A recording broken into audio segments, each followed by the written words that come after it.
A proportion is a statement where two fractions or ratios are set equal to each other. And in applications, if we have ratios, we always have to include the units.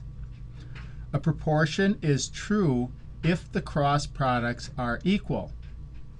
So let's say we have the example 3/8 equals 7/20, and we want to know, is this a true proportion? Well, the way to find out is to take the cross products 3 times 20 and let that equal the cross product 8 times 7. So we have 3 times 20 and 8 times 7. 3 times 20 is 60. 8 times 7 is 56. Since these cross products are not equal, this is a false proportion. We can use the cross product property of proportions to solve proportions where we have an unknown. Here we have the proportion 3 over x equals 5/20. And we want to find x to make this a true proportion. Well, we multiply out the cross products. In this case, 3 times 20 is our first cross product. That's 60. And our other cross product is 5 times x, or 5x. So now we let these two products equal each other, and we get the equation 60 equals 5x, or 5 times x. We solve this by dividing both sides by 5. 60 divided by 5 equals 5x divided by 5, and that simplifies to 12 equals x. So our answer here is x equals 12. We can solve proportions that have algebraic expressions in them rather than just a variable x.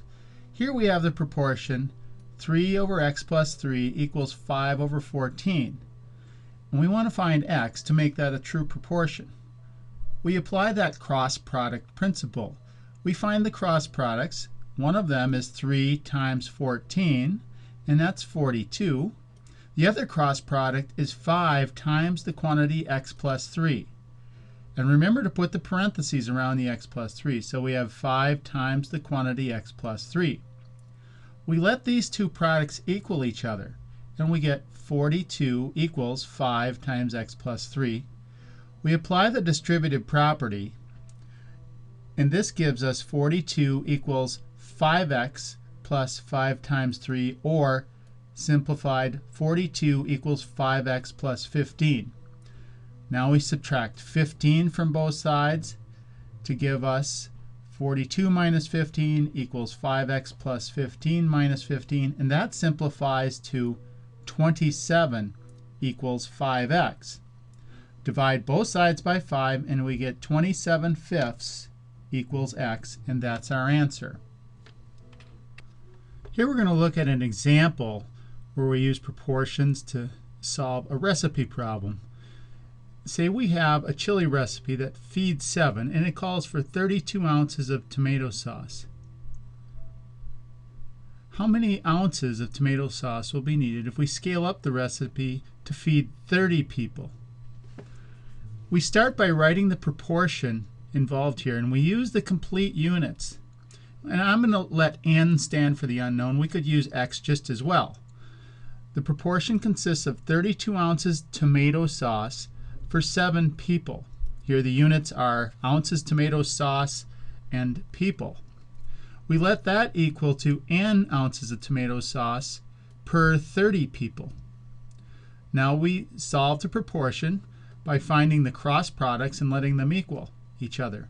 The cross products are 32 times 30, and that product has to equal 7 times n. 32 times 30 is 960. So we get 960 equals 7n. Solve that by dividing both sides by 7. We get 960 divided by 7 is n.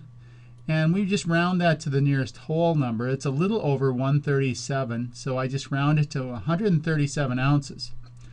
As a practical manner, 1 gallon is 128 ounces, so that would give us 1 gallon and 9 additional ounces.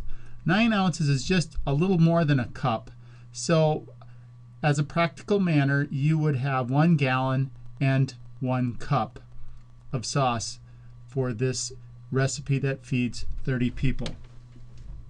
Here we're going to look at a common example that uses ratio and proportion.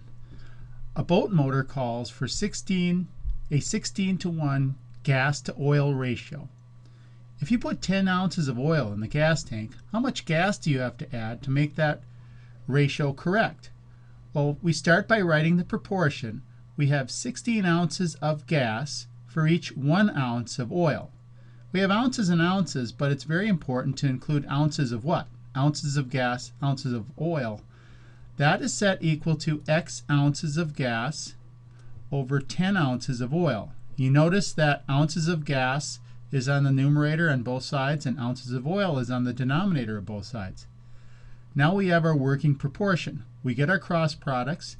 10 times 16 is 160. And we also have X times 1 equals X. We let the cross products equal each other and we get X equals 160 ounces of gas. Now, if you're at a gas pump, that's kind of hard to figure out what's 160, so you have to convert that to gallons. So we're going to use our unit conversion method here. I write 160 ounces of gas over 1 to start with. And then I'm going to multiply by the conversion factor that's going to cancel out ounces and leave me gallons. And that conversion factor is 1 gallon of gas for every 128 ounces of gas. Now you can see that ounces of gas cancels with ounces of gas. And what we have left is just gallons of gas, which is what you want.